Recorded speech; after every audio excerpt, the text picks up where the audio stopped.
poke on Facebook. Hello everyone, welcome back to our channel, and in this video I'm going to show you how you will be able to poke on your Facebook account. So first of all, just open your Facebook account, and after that just simply go to the search bar, and over here just search for poke, and you will be able to see the option called poke your friends and see who has poked you.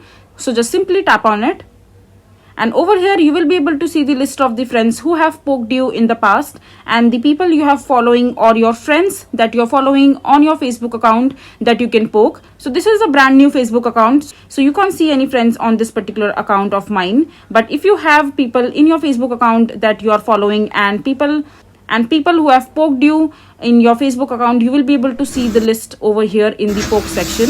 And from there just simply go ahead and click on poke, and that's how you will be able to poke them. So this is basically how you will be able to poke on Facebook. I hope you find this video to be helpful. So that is it for this video. If you find this video to be helpful, make sure to hit that like button and don't forget to subscribe to our channel for more such informative videos, and I'll see you the next time.